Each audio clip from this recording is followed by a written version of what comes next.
This is Revathi. Welcome back to అందమైన కథల పొదరిల్లు. ప్రియమైన రాక్షసి ఎపిసోడ్ నంబర్ 192. సంపత్ గీత మీటింగ్. ఇద్దరి మధ్య ఏం జరిగింది? కథలకు వెళ్ళబోయే ముందు దయచేసి వీడియోకి ఒక లైక్ ఇవ్వండి. అలాగే హైప్ ఇచ్చి వీడియోని సపోర్ట్ చేయండి. స్టోరీస్ నచ్చినట్టయితే మన ఛానల్ని తప్పకుండా షేర్ చేయండి. ఇక కథలకు వెళ్ళిపోదాం.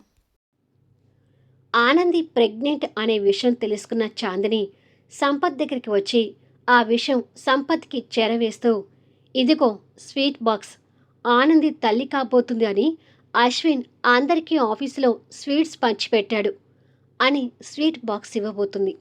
సంపత్ కోపంగా ఆ స్వీట్ బాక్స్ అవతలికి విసిరి, నీ చేతగానితనంతో ఏమీ చేయలేక నన్ను రెచ్చగొడుతున్నావా అని కోపంగా అడుగుతాడు. నా ప్రయత్నం నేను చేసినా ఆనంది ముందు గెలవలేకపోయానని చెప్పాను కదా అంటుంది చాందిని. అదే నీ చేతకనితనం. నువ్వు అనుకున్నది చేసి ఉన్నట్టయితే ఆ అశ్విన్ ఆనంది విడిపోయేవారు. విడిపోయినాక ఆనందిని నాకు దగ్గర చేసుకునేవాణ్ణి అంటాడు సంపత్. సరే, నాకు చేత కాలేదు, మరి నువ్వేం చేస్తావో చేసుకో అంటుంది చాందిని. సంపత్ తన వైపు కోపంగా చూస్తుంటే, నలుగురి ముందు నన్ను అవమానించిన ఆనంది మీద నీకు కోరిక ఉంటే నాకు పగ ప్రతీకారం ఉంది. నువ్వు తన్ని నాశనం చేస్తే చూడాలని నాకు ఉంది.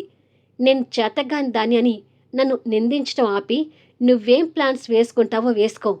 ఆనంది జీవితం నాశనం అయితే నీకంటే ముందు నేను సంతోషపడతాను అంటుంది చాందిని. సంపత్ కోపంగా ఆలోచిస్తూ, తను కడుపుతో ఉన్నా సరే నేను తనని వదిలిపెట్టను. తన మీద ఉన్న నా కోరికను ఖచ్చితంగా తీర్చుకుంటాను. కాకపోతే ఈసారి ప్లాన్ నేను అమలు చేస్తాను, దానికి నువ్వు కాస్త సహాయం చేయాలి అని అంటాడు. ఏంటి ఆ ప్లాన్? దానికి నేనేం చేయాలి అని అడుగుతుంది. అతను ప్లాన్ చెప్తుంటే అది విని చాందిని సంతోషపడుతుంటుంది. సంపత్ ప్లాన్ మొత్తం వివరించి, ఇది నా ప్లాన్. ఈసారి ఆనంది ఖచ్చితంగా నా చేతికి చిక్కుతుంది. చిక్కటమే కాదు, ఈ దెబ్బతో ఆ అమరేంద్ర గారి పరువు, ఆ అశ్విన్ పరువు, మా శత్రువులకు సంబంధించిన అందరి పరువు పోతుంది అని అంటాడు. ప్లాన్ బాగుంది సంపత్. ఈ ప్లాన్తో తన మీద నా ప్రతీకారం కూడా తీరుతుంది అంటుంది చాందిని. సరే, ఈ ప్లాన్ అమలు చేయడానికి ముందు నీ వైపు నుంచి అడుగులు పడాలి అంటాడు సంపత్. సమయం చూసుకొని అడుగులు వేయటం మొదలు పెడతాను అంటుంది చాందిని. మరుసటి రోజు ఉదయం ఆనంది ఆఫీస్కి రెడీ అవుతుంటే అశ్విన్ అక్కడికి వచ్చి, ఇప్పుడు నువ్వు ప్రెగ్నెంట్వి కదా తింగరి, ఇక నువ్వు ఆఫీస్కి రావద్దులే, ఇంట్లోనే ఉండి రెస్ట్ తీసుకో అని అంటాడు. ఏం, నేను ఇంట్లో ఉండి రెస్ట్ తీసుకుంటే నువ్వు ఆ చాందినితో కలిసిపోవడానికా అని అడుగుతుంది. ఓసి రాక్షసి, నీకు ఈ మధ్య నా మీద అంత అనుమానం పట్టుకుందేంటే అంటాడు అశ్విన్ విసుక్కుంటూ. ఆ చాందిని నా సీట్లో కూర్చోపెట్టినప్పుడే నీ మీద నాకు అనుమానం మొదలైంది అంటుంది ఆనంది. నా మీద ఉన్న పిచ్చి పిచ్చి అనుమానాలు తీసిపడేసి పూర్తిగా ఇంట్లో ఉండి రెస్ట్ తీసుకో అని అంటాడు. అస్సలు ఉండను. నేను డెలివరీ అయ్యే వరకు ఆఫీస్కి వస్తూనే ఉంటాను. బిడ్డ పుట్టాక బిడ్డని తీసుకుని కూడా ఆఫీస్కి వస్తాను అని మొండికేస్తుంది. చెప్తే వినవా అంటాడు అశ్విన్. అస్సలు వినను. ఎందుకంటే మొగుడు తప్పుడు దారిలో వెళ్ళేది భార్యలు ప్రెగ్నెంట్ టైంలోనే అని ఒక సర్వేలో తేలిందని పేపర్లో చదివాను. సో ఇలాంటి టైంలో నేను నిన్ను అస్సలు వదిలిపెట్టను. నిన్ను ఎప్పుడూ నా కొంగుకి ముడి వేసుకుని కూర్చుంటాను అని అంటుంది.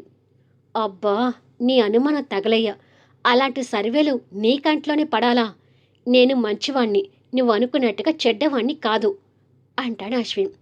ఎంత చెడ్డవాడైనా నేను చెడ్డవాడిని అని చెప్పుకోడు, మంచివాడని చెప్పుకుంటాడు.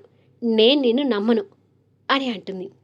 రాను రాను మొండిదానిగా తయారవుతున్నావు, సరే పద అని చెప్పి ఇక చెప్పిన వినదని ఆనందిని తీసుకుని వెళ్ళిపోతాడు.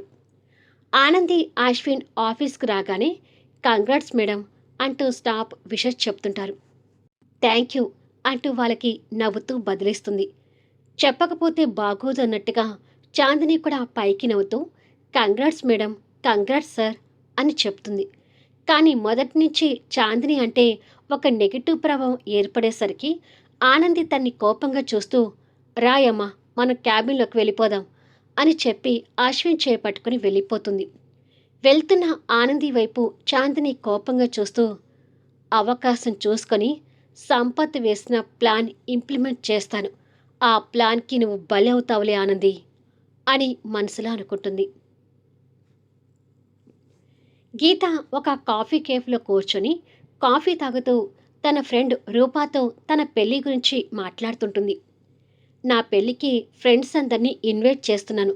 మీరందరూ కూడా తప్పకుండా రావాలి అని మాట్లాడి ఫోన్ పెట్టేసి ఫోన్‌లో ఏదో చూస్తూ కాఫీ తాగుతుంటుంది. ఫ్రెండ్స్ అంటే నేను కూడా ఉంటాను కదా! నన్ను కూడా ఇన్వైట్ చేస్తావా గీత? అంటూ సంపత్ కాఫీ కప్పుతో వచ్చి తనకి ఎదురుగా కూర్చుంటాడు. సంపత్‌ని కోపంగా చూస్తూ, నాకు ఇష్టమైన ఫ్రెండ్స్‌ని మాత్రమే ఇన్వైట్ చేస్తాను. అలా నాకు ఇష్టమైన ఫ్రెండ్స్‌లో నువ్వు లేవు అని చెప్తుంది. అసలు నన్నెందుకు ఎప్పుడూ అంత నెగెటివ్‌గా చూస్తావు? అని అంటారు సంపత్. నువ్వు మంచివాడివి కాదు కాబట్టి అలా చూస్తాను అంటుంది గీత. నీ విషయంలో నేను ఎప్పుడూ అలా లేను కదా గీత. ఒక అనాథైన నీ మీద నాకెప్పుడూ రెస్పెక్ట్ ఉంటుంది అంటూ ఆ మాటను నిజాయితీగానే చెప్తాడు. అందరి విషయాల్లో అలా రెస్పెక్టివ్‌గా ఉంటే నేను కూడా నీకు రెస్పెక్ట్ ఇచ్చేదాన్ని అంటుంది గీత. సరేలే, నా మీద కోపంగా ఉన్నావని అర్థమవుతుంది. ముందు కాఫీ తాగు, చల్లారిపోతుంది అని చెప్పి సంపత్ కాఫీ తాగుతుంటాడు. గీత సంపత్‌ని కోపంగా చూస్తూనే కాఫీ సిప్ చేసి, నువ్వు కూడా పెళ్లి చేసుకోవచ్చు కదా అని అడుగుతుంది. నా మనసులో ఆనంది మీద కోరిక ఉంటే ఇప్పుడు నాకు పెళ్లి మీద ఎక్కడ పోతుంది అని మనసులో అనుకొని, నాకింకా కళ్యాణ గడియలు రాలేదనుకుంటా గీత, అందుకే ఇంకా పెళ్లి కావడం లేదు అని అంటాడు చిన్న స్మైల్తో. హోమ్ మినిస్టర్ కొడుకువి అనే హోదా ఉంది కదా, ఎవరో ఒకరు నీకు పిల్లనిస్తారు. హాయిగా పెళ్లి చేసుకొని పెళ్ళాంతో బుద్ధిగా మసులుకో అంటుంది గీత. నా పెళ్లి గురించి వదిలే కానీ నువ్వు మాత్రం పెళ్లి చేసుకొని హ్యాపీగా ఉండాలని కోరుకుంటున్నాను. ఆల్ ది బెస్ట్ అని చెప్పి కాఫీ తాగటం పూర్తి చేసి వెళ్ళిపోతాడు. ఈడియట్, వీడికి ఆనంది మీద ఎప్పటికీ మోజు తగ్గదేమో అని తిట్టుకుంటూ ఉంటుంది గీత. గౌతమి అద్దం ముందు నిలబడి ఆఫీస్కి రెడీ అవుతూ తన హెయిర్ దువ్వుకుంటూ ఉంటే అక్కడే కుర్చీలో కూర్చున్న దీపక్ పేపర్ తిరిగేస్తుండగా చూపు గౌతమి వైపుకి వెళ్తుంది. గౌతమిని ఆరాధనగా చూస్తూ, నీకోసం కోట్ల ఆస్తిని వదిలేసుకుని వచ్చింది. మనం ప్రేమించే వాళ్ళని కంటే మనల్ని ప్రేమించే వాళ్ళకి దగ్గర కావడం మంచిది దీపక్ అని చేతిని చెప్పిన మాటల్ని గుర్తు తెచ్చుకుంటూ తనని చూస్తుంటాడు. ఆ మాటలు గుర్తు తెచ్చుకుంటూ ఉంటే తెలియకుండానే గౌతమి మీద ఉన్న ఆరాధన ఇంకా పెరిగిపోతూ తనని చూస్తుంటాడు.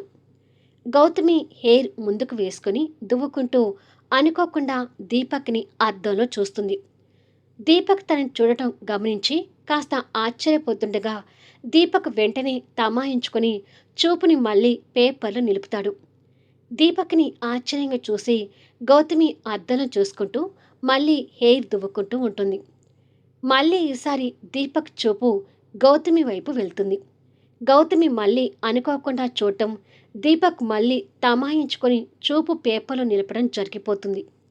అలా 2-3 సార్లు గమనించిన గౌతమి జరాలుకొని దగ్గరికొచ్చి, ఏమైంది దీపక్ అని అడుగుతుంది. అబ్బే, ఏమీ లేదు గౌతమి మేడం అని తడబాటుతో మేడం అంటూ రెస్పెక్ట్ ఇచ్చి మళ్ళీ నాలుక ఖర్చుకొని, ఏమీ లేదే, నా పాటను నేను పేపర్ చదువుతున్నానే, నేను నిన్ను ఏమీ చూడలేదే అని అంటాడు. గౌతమి నడుముకి చేయి పెట్టి కోపంగా చూస్తుంటుంది. ఏంటి అలా చూస్తుంది, కొంపతీసి కొడుతుందా ఏంటి అని తనలో తను అనుకుంటాడు. ఇవాళ నీ చూపుల్లో ఏదో తేడా కనిపిస్తుంది, అదేంటో చెప్పు అంటుంది గౌతమి. ఏం తేడా లేదు, నా కళ్ళు మారి ఉంటే చూపు తేడాగా ఉండేదేమో, కానీ నా కళ్ళు మారలేదు, అలాగే ఉన్నాయి. రోజు మామూలుగా చూస్తున్నట్టే ఇప్పుడు చూశాను, అంతే అని ఇంకా అక్కడే ఉంటే ఏం ప్రశ్నలు అడుగుతుందేమోనని పేపర్ అక్కడికి వేసి వెళ్ళిపోతాడు. దీపక్ పరిస్థితి గౌతమికి అర్థమై నవ్వుతూ, చిన్న చిన్నగా నువ్వు నాకు పడిపోతున్న దీపక్, అది నాకు అర్థమవుతుందిలే అని అనుకొని సంతోషపడుతుంటుంది.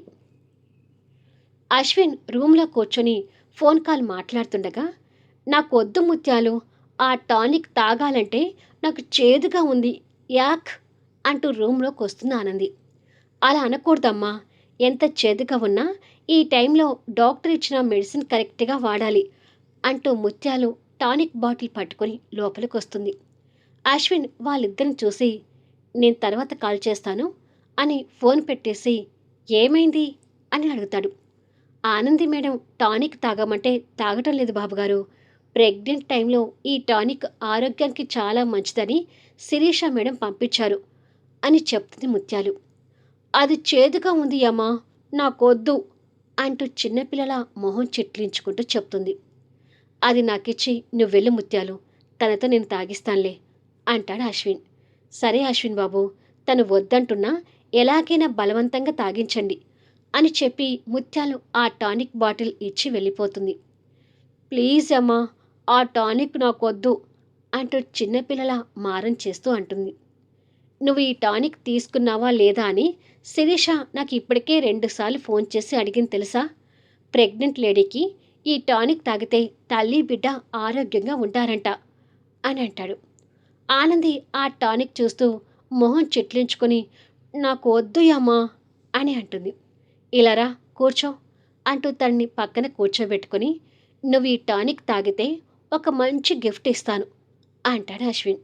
నువ్విచ్చే గిఫ్ట్స్ ఏముంటాయి, చీరలు నగలే కదా, నాకేం వద్దు అని అంటుంది. చీరలు నగలే కాదు, ఈ టానిక్ తాగావనుకో నీ పెదవుల మీద గాఢంగా ముద్దిస్తాను అంటూ క్యాప్లో టానిక్ పోస్తుంటాడు. అది వినగానే కళ్ళు పెద్దవిగా చేసుకుని చూస్తుంది. నా పెదవుల ముద్దు కావాలి అంటే ఈ టానిక్ తాగు అని అంటాడు.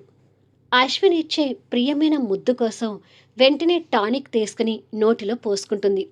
అది చూసి అశ్విన్ నవ్వుతూ నెమ్మదిగా తాగు అని అంటాడు. ఆనంది ఆ చేదు టానిక్ తాగి మొహం చిట్లించుకొని 2 మూతలు తాగితే 2 సార్లు ముద్దు పెడతావయ్యమ్మా అని ఆశగా అడుగుతుంది. ఇది మెడిసిన్, ఎంత తీసుకోవాలో అంతే తీసుకోవాలి, ముద్దు మీద ఆశకైనా హద్దు ఉండాలి బంగారం అని నవ్వుతూ తన బుగ్గ నొక్కుతూ చెప్తాడు. నీతో కలిసి చేసే ఈ రొమాంటిక్ విషయాలో నాకు అస్సలు హద్దులు ఉండవు, కానీ తొందరగా ముద్దు పెట్టు అంటూ కళ్ళు మూసుకొని మూతి ముందుకు చాపుతుంది. అశ్విన్ తన మూతి మీద ఒక్కటిస్తాడు. మూతి మీద చురుకు పడగానే టక్కున కళ్ళు తెరిచి ఏంటి అమ్మా ముద్దు పెడతావని అనుకుంటే మూతి మీద అలా కొట్టావు అని అడుగుతుంది. నేను పెట్టనుగా అంటూ లేచి తనకు దూరంగా వెళ్తాడు. నో, ఇది చీటింగ్ అంటూ ఏడుపు మొహం పెడుతుంది. నువ్వేమైనా అనుకో, నేనైతే పెట్టను అంటాడు నవ్వుతూ. అదేం కుదరదు, ఐ వాంట్ కిస్ అంటూ అశ్విన్ వెంట పడుతుంది. అశ్విన్ తనకు అందకుండా నవ్వుతూ పరిగెత్తుతుంటాడు. ఆనంది కూడా అశ్విన్ వెంట పడుతుంది. అలా కొద్దిసేపటికి వాళ్ళ ఆట తర్వాత ఆనందికి ఆయాసం వచ్చి పొట్ట పట్టుకొని నాతో పాటు మన బిడ్డను కూడా ఇబ్బంది పెడుతున్నావేమా అని అంటుంది బాధపడుతూ. అయ్యో పాపం అంటూ తన మీద జాలి పడుతూ డోర్ క్లోజ్ చేస్తాడు. పోయమ్మా, నువ్వింత చీటింగ్ చేస్తావని నేను అనుకోలేదు అంటూ ఏడుపు మొహం పెడుతుంటే అశ్విన్ దగ్గరికి వచ్చి 2 చేతులతో తన్ని ఎత్తుకొని నీకు కిస్ ఒక్కటే కావాలేమో, నాకు మాత్రం మొత్తం కావాలి అంటూ తన్ని బెడ్ మీద పడుకోబెడతాడు. అంటే ఇప్పుడు అని ఆశగా చూస్తుంటే ఇప్పుడు లేదు అప్పుడు లేదు, గప్చిప్ అంటూ తన పెదవులు బంధించి తను కోరిన ఆ మధురమైన ముద్దుని అందిస్తూ తన్నిక పూర్తిగా ఆక్రమించుకుంటాడు. మరుసటి రోజు సంపత్ రూమ్లో కూర్చొని ఆనందిని ట్రాప్ చేసే విషయం గురించి ఆలోచిస్తుండగా భార్గవి కాఫీ కప్పుతో అక్కడికి వచ్చి కాఫీ తీసుకో సంపత్ అని అంటుంది. థ్యాంక్స్ అమ్మా అంటూ కాఫీ కప్ తీసుకుంటాడు. ఇంకా ఎంతకాలం నేను ఈ కాఫీలు అందించాలి, హాయిగా పెళ్లి చేసుకుంటే నీ అవసరాలన్నీ నీ భార్య చూసుకుంటుంది కదా అంటుంది భార్గవి. అబ్బా, మళ్ళీ మొదలుపెట్టావా అమ్మా అని అంటాడు చిరాకు పడుతూ. ఒరేయ్, ఇలా అంటున్నానని తప్పుగా అనుకోకు, నువ్వు మీ నాన్న మాటలు విని చెడిపోతున్నావు. నా కొడుకు నా భర్తలా కాకుండా బుద్ధిగా ఉండాలని కోరుకుంటున్నాను అని బాధగా చెప్తుంది భార్గవి. సంపత్ కాఫీ కప్ పక్కన పెట్టి తల్లి మీద చిరాకు పడుతూ ఇప్పుడు నేనేదో మర్డర్ చేసినట్టు అలా మాట్లాడుతున్నావేంటి అని అడుగుతాడు. మర్డర్ చేయలేదు, కానీ ఒక టైంలో ఆనందిని మానభంగం చేయబోయి అశ్విన్ చైతన్య వాళ్ళతో తన్నులు తిన్నావు. ఇంకా నీకు ఆ ఆనంది మీద ఆశ ఉంటే అది వదిలేసుకుని బుద్ధిగా పెళ్లి చేసుకుంటే మంచిది అని కోపంగా చెప్పి వెళ్ళిపోతుంది. అమ్మ ఎప్పుడు ఇంతే మాట్లాడుతుంది అని వాళ్ళ అమ్మ మీద కోపడుతూ కాఫీ తాగుతుంటాడు. భార్గవి ఆ రూమ్ నుండి బయటికొచ్చేసరికి కోటేశ్వరరావు న్యూస్ పేపర్ చదువుతూ, నీ కొడుక్కి మంచి బుద్ధులు చెప్పడం అయిపోయిందా అని అడుగుతాడు. భర్త మీద కోపం కలుగుతున్నా ఆ కోపాన్ని ప్రదర్శించే ధైర్యం తనకి లేక దగ్గరకొచ్చి, అమర్ వాళ్ళ కుటుంబ విషయంలో ఇప్పుడుదాకా మీరు చేసిన అరాచకం చాలండి, ఇప్పుడైనా వాళ్ళని వదిలేయండి అని అంటుంది. కోటేశ్వరరావు లేచి కోపంగా తన చెంప మీద నుంచి గట్టిగా కొడతాడు. భర్త దెబ్బకి మౌనంగా కన్నీళ్లు పెడుతూ చూస్తుంటుంది. ఈ విషయంలో జోక్యం చేసుకోవద్దని నీకు ఎన్నోసార్లు చెప్పాను అంటూ భార్య మీద విరుచుకుపడతాడు. బయటికొచ్చిన సంపత్ కూడా అదంతా చూస్తూ తల్లి మీదనే కోపంగా ఉంటాడు. ఇంకొకసారి ఈ విషయంలో జోక్యం చేసుకున్నావంటే నిన్ను చంపేస్తాను భార్గవి అంటూ భార్యని బెదిరిస్తాడు. భార్గవి కన్నీళ్లు పెడుతూ భర్తని కొడుకుని కోపంగా చూసి అక్కడి నుంచి వెళ్ళిపోతుంది. ఎందుకు నాన్నా ప్రతిసారి అమ్మతో వాదన పెట్టుకుంటావు అంటూ సంపత్ దగ్గరకొస్తాడు. ఇది ఎప్పుడు ఉందేలే కానీ ఇలా రా అంటూ కొడుకుని రూమ్లోకి తీసుకెళ్లి భార్య మాటలు వినకూడదనే ఉద్దేశంతో డోర్ క్లోజ్ చేసి, అసలు ఆ ఆనంది విషయంలో ఏం ప్లాన్ వేశావు అని అడుగుతాడు. సంపత్ ప్లాన్ గురించి చెప్తాడు. ఇలా చేస్తే మన పరువు కూడా పోతుంది కదరా అంటాడు హోమ్ మినిస్టర్. మన పరువు కంటే అశ్విన్ వాళ్ళు అమర్ వాళ్ళు తల ఎత్తుకోలేరు నానా, మీరు ఆ పాయింట్ గుర్తుపెట్టుకోండి అంటూ తండ్రికి నచ్చ చెప్తాడు.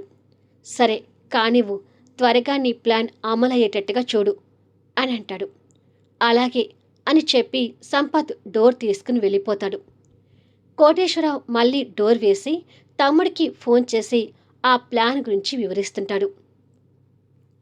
ఆఫీస్ క్యాబిన్లో అశ్విన్ బయటికి వెళ్ళడానికి చైర్ల నుంచి లేచి, చాందిని ఇవాళ ఆఫీస్కి లేటుగా వస్తానని చెప్పిందానంది. తను ఫైల్ తీసుకుని వచ్చాక ఆ ఫైల్ తీసుకుని నువ్వు కారులో టెండర్ ఆఫీస్కి వచ్చేసాయి. ఈలోపు నాకు వేరే పని ఉంది, అది చూసుకుని టెండర్ ఆఫీస్కి వస్తాను అంటాడు అశ్విన్. సరే అమ్మా, తను రాగానే బయలుదేరుతాను అని చెప్పగానే అశ్విన్ వెళ్ళిపోతాడు. తన ఇంట్లో ఉన్న చాందిని ఆ ఫైల్ చూస్తూ, ఈ ఫైలు ద్వారానే ఇవాళ నీ జీవితం చిక్కుల్లో పడబోతుంది ఆనంది అని అనుకొని నవ్వుతుంటుంది. అప్పుడే సంపత్ తనకి ఫోన్ చేస్తాడు. లిఫ్ట్ చేసి హలో అని అంటుంది. అంతా పక్కాగా జరుగుతుంది కదా అని అంటాడు సంపత్. జరుగుతుంది, నువ్వు కాసేపట్లో ఇక్కడికి వచ్చేసేయి అంటుంది చాందిని. గుడ్, ఇప్పుడే బయలుదేరుతున్నాను అంటూ సంపత్ కారులో వస్తుంటాడు. మళ్ళీ నెక్స్ట్ వీడియోలో కలుద్దాం. అసలు సంపత్ వేసే ప్లాన్ ఏంటి?